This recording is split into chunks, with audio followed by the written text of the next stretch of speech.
morning, East Castle Place. How's everybody doing?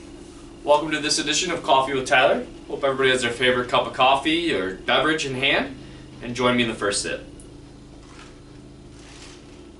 Alright, well today is November 18th, Wednesday. A little chilly out there, that's why I got the sweater on. But wanted to provide you an update regarding COVID-19 as well as a couple other happenings around the community. So, again, I know that there's been a lot of statistics and information that has been shared with you.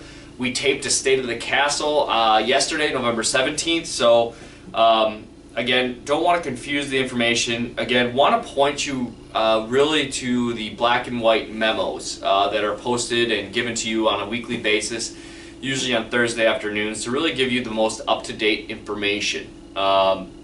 Again, hearing it, sometimes things can get jumbled. Sometimes I may not be as clear as I'd like to be, and so I apologize for that.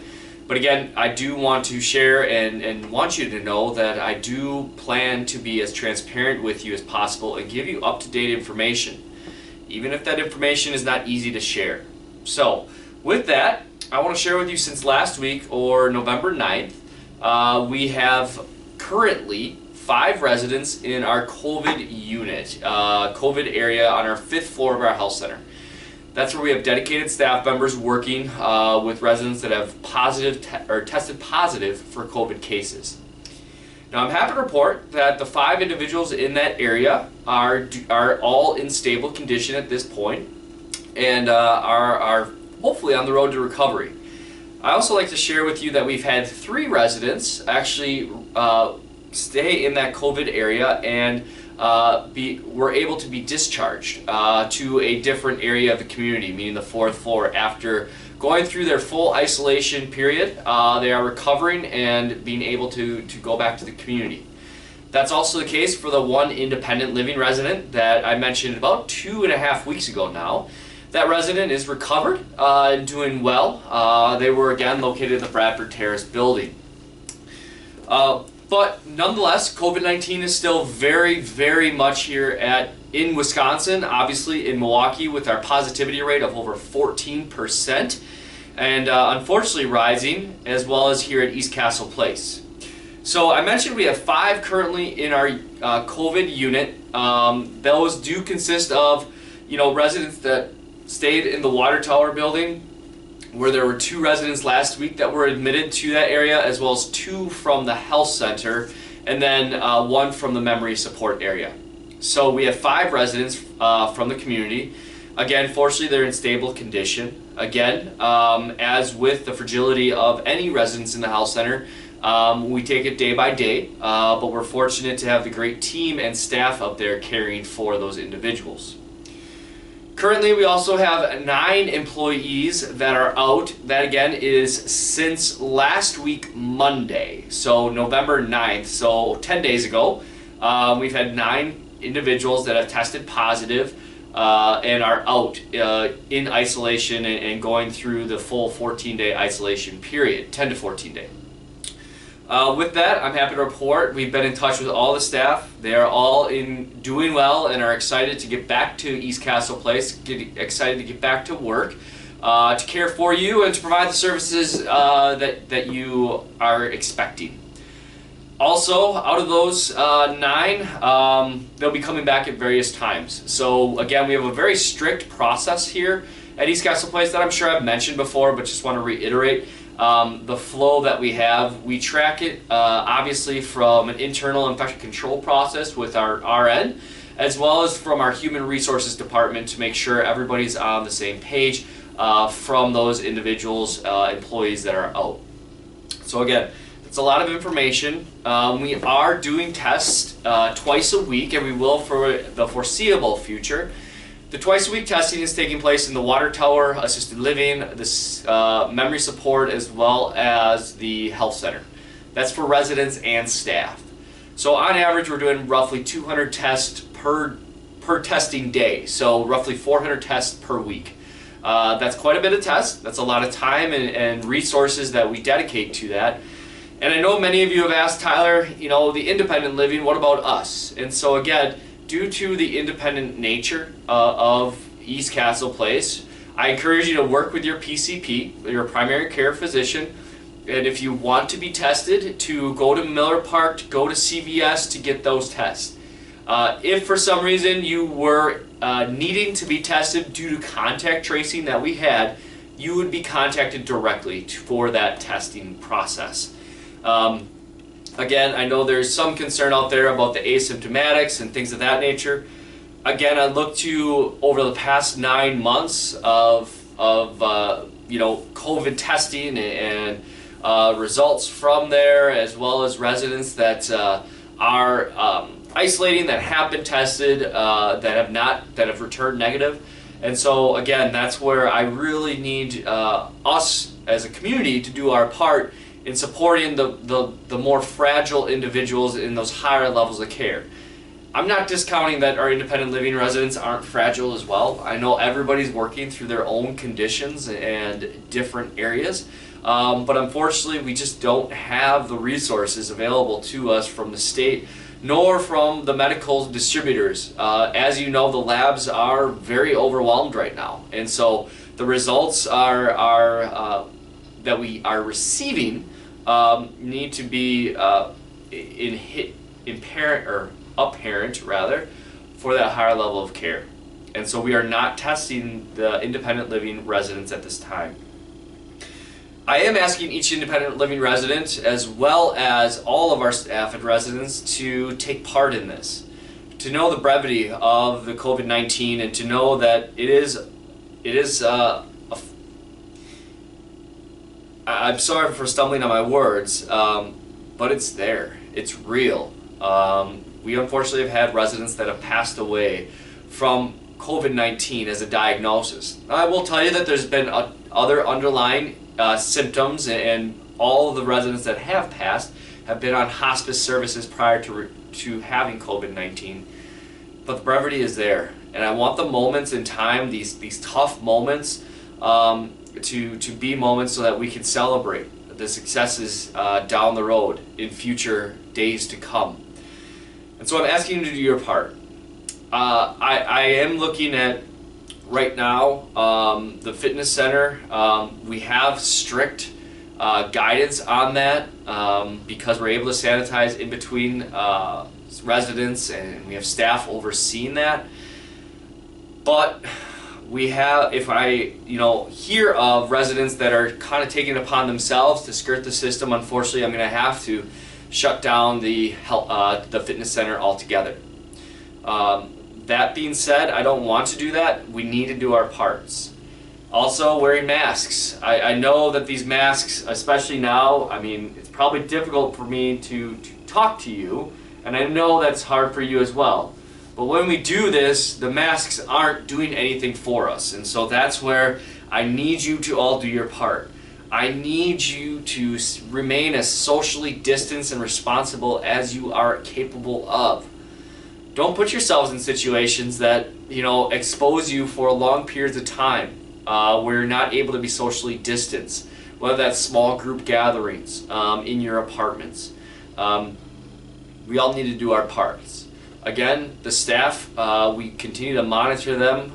That's why we have so many staff members out right now with 9. It's through our testing process, as well as that does include staff members that are out that have not tested positive but may be experiencing symptoms, or have a loved one that is also experiencing symptoms. So we hold them out to be as proactive as possible. Again, proactivity is the key, but that's obviously a challenge with the fluidity of the situation. So, you also received a note from me yesterday in your mailboxes regarding the Thanksgiving holiday. This one was tough. This one was difficult for me to message. I sent it out to your loved ones as well, and I sent it to you in sharing with you that we're not allowing any outside visitors in East Castle Place over the Thanksgiving holiday. This is for your safety. This is for the moment in time that we're currently in. I know that all of our staff, personally I know, we're all making sacrifices, and although those sacrifices, mean different to different people and are difficult to understand, this is for the protection of the greater East Castle Place community. And so again, I appreciate your understanding in that, and I encourage you to come to talk with me if you're concerned about that. Again, the stance is that there are no visitors. Meals are going to be delivered. The dining room is not going to be opened. Carlos and the team are going to work as diligently as possible to make the Thanksgiving dinner or Thanksgiving lunch rather, to the best that it can be, given the circumstances. So with that, please review that note. If you have questions or concerns, please pass it along to your loved ones. Again, we're having a strict no visitor policy, and so if you do decide to not adhere to that and maybe go out to your loved ones outside of East Castle Place, I need to strongly discourage that and ask you not to do that. If you do, you will be held to the isolation protocols that we have, which is a 10 to 14 day isolation period after you do that visit. So again, let's have those conversations. They're not easy ones to have. If your loved ones are concerned, please let them know they can reach out to me, as the memo states as well. So again, that's the difficult piece of this. I was really hoping at the beginning of November to be in a different place. Unfortunately, Wisconsin is not. Unfortunately, Milwaukee is not. And unfortunately, East Castle Place is not as well. I will tell you that we've been more successful in the past week to 2 weeks to mitigate the COVID-19 from what appears to be spreading. But again, we continue to have this 1 or 2 individuals, and so anytime it's present, the potential risk is there. So again, we need to do our part. I'm trying to do my absolute best to plead with you to make the decisions for your protection, for the community at large's protection, and I ask you to uphold your end of the deal in being socially responsible. All right, it's a lot to take in. Again, look for the black and white memo that you'll be receiving on Thursday. Look for the note that's in your mailbox today. And please, again, ask any questions that you may have. So with that, I'm going to take a sip, take a little break. All right, a couple other things that have been going on. You saw, hopefully by now as you're watching this, the garage doors have been fixed.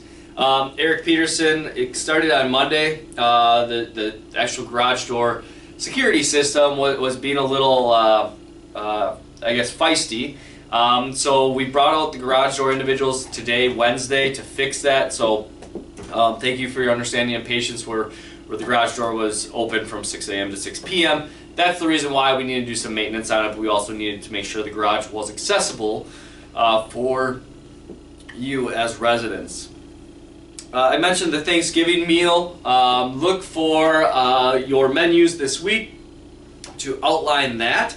Carlos and the team are going to do their absolute best to provide you a Thanksgiving dinner that you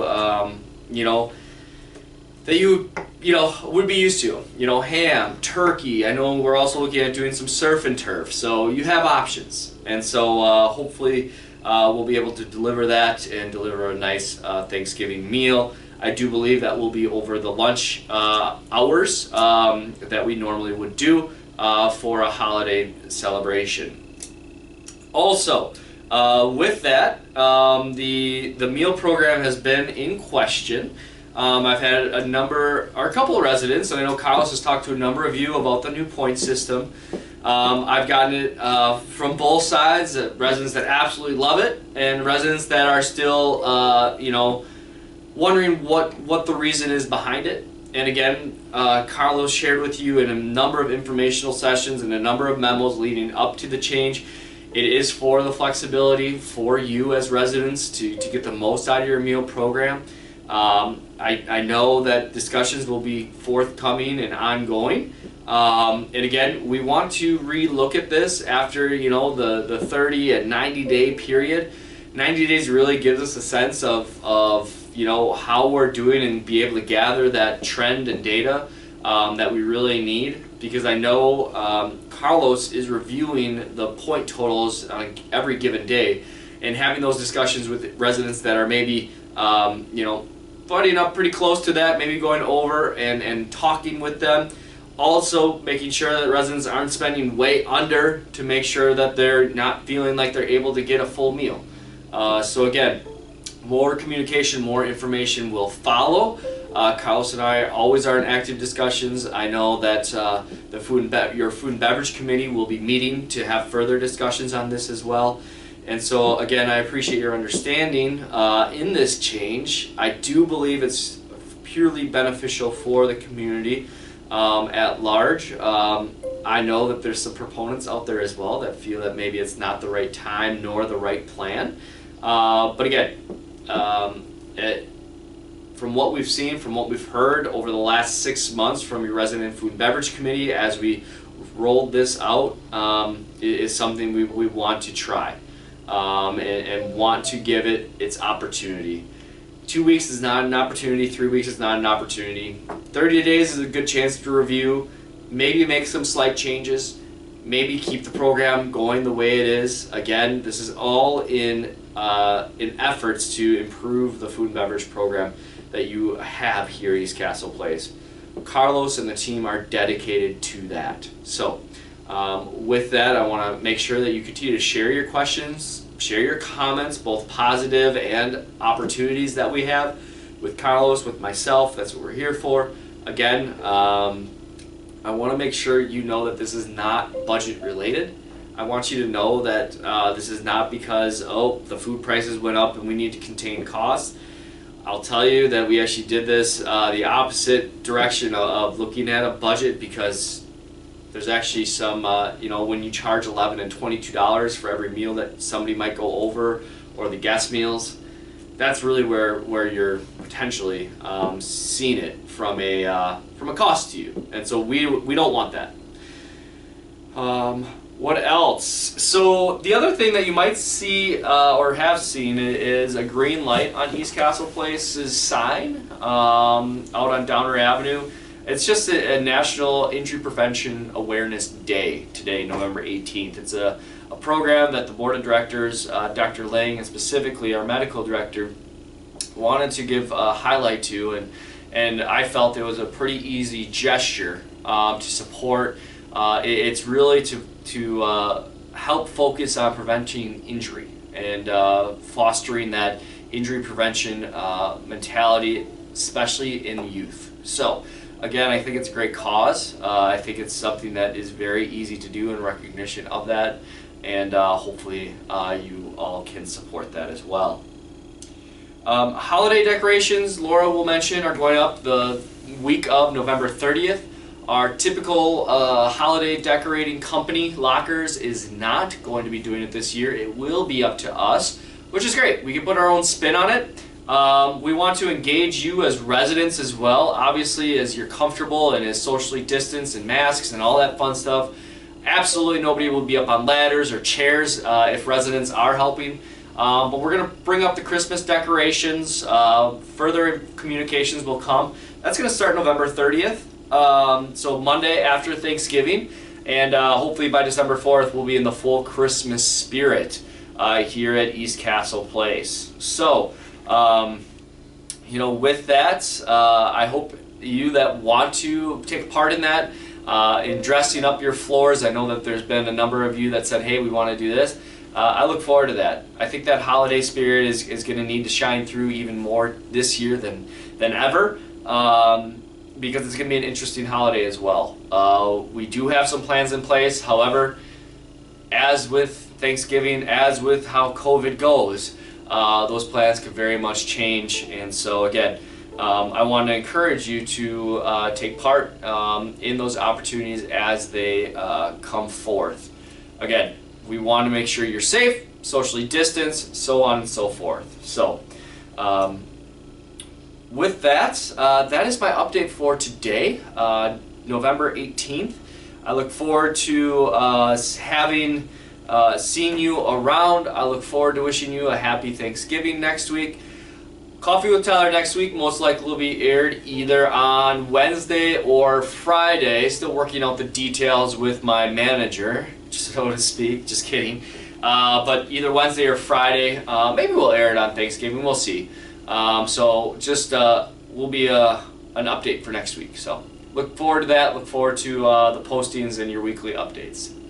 With that, I want to wish everybody well. I want to wish everybody a healthy week, and stay warm. I think the weather's going to be beautiful this weekend, so maybe get outside and enjoy it a little bit. All right, with that, I'm going to sign off with a sip. All right, take care, everyone.